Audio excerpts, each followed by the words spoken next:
What's up, everybody? Silver here with another Halo Master Chief Collection Achievement Guide. This time we're doing Part 5 of Devastating, which is to complete all of Halo 3's campaign levels on Legendary in under 3 hours. So this is the easiest level, perhaps, in all of Halo, all the games, to complete very quickly. So just start off, just run in reverse, basically, of the level of the Storm. This is the Storm, but in reverse, and totally destroyed with a ton of flood in the area. So we want to make sure, up here, you grab this gravity hammer by this dead brute. That's the chieftain we took care of in the Storm, or didn't take care of because we skipped that section. But anyway, just keep running, and that hammer will come into play in a little bit. But you just basically run by all of the enemies in this whole level. It's definitely one of the easiest levels to do. Again, super easy, definitely the easiest in Halo 3. But just follow this path I'm taking. You can see I ran past those initial flood forms, and there's a ton of flood in here. Just take this path, stay to the left, and wrap around all these crates.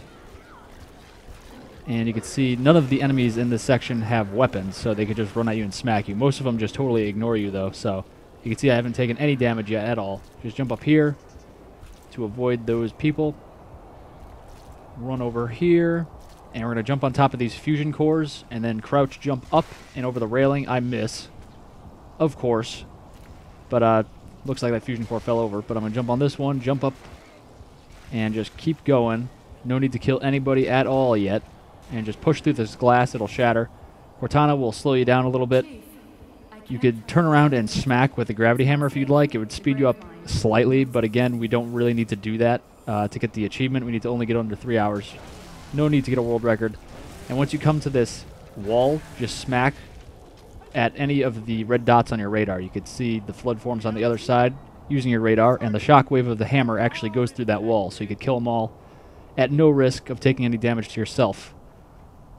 And we come up here. This is the Shadow of Intent part with Ross Vodham, or Halfjaw, whatever you like to call him. And we're just going to keep pushing forward. We're going to skip most of these people as well. I picked up a trip mine right there, so I don't want it or need it, so I just threw it down there for no reason in particular. And jump down here. Totally skipping all those people with all the elites fighting the flood down there.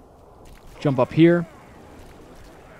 And jump up here, jump over this box. There's a few people you probably want to at least start shooting at. I stick those carrier forms. Sticking carrier forms in Halo 3 is great because they don't actually disperse any infection forms, the tiny flood, if you stick them, which is nice. In every other game, they get blown across the map and then explode and release flood forms no matter what.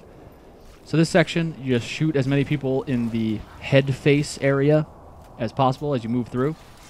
If they come up to you super close, you may want to switch to your hammer. Throw a nade right about there. It kills a good amount of them. Push through here. And just walk through that kind of window type thing. And just drop down here. And at this point, you don't really want any equipment, because you want to drop, or you want to grab this drop shield. Or it's not a drop shield. That's Halo Reach. You want to grab this deployable cover. And just make your way through here. Follow this path. And they're shooting at me pretty well right now. I usually don't reveal myself that soon. But it worked out. And I have the deployable cover in case people are starting to shoot at me. So I just deploy that so they can't shoot up at me. Sometimes there's a bunch more ranged forms down there. The ones that transform into those spiky looking dudes and shoot at you. There could be a bunch of them there, so if there are, that deployable cover is more useful, but it wasn't that essential for this run. But if you were wondering, this level is 15 minutes for par time, which we're easily going to get. And again, all the par times added up are 2 hours and 40 minutes. So if you just hit all the par times on Legendary, you'll easily get this achievement with 20 minutes to spare. But obviously you want to get under par time as much as possible to make your life easier as you go along. And we've saved about 10 minutes on this run through, so add that to the bank. Just this level alone, we now have 30 extra minutes to work with in regards to getting par times.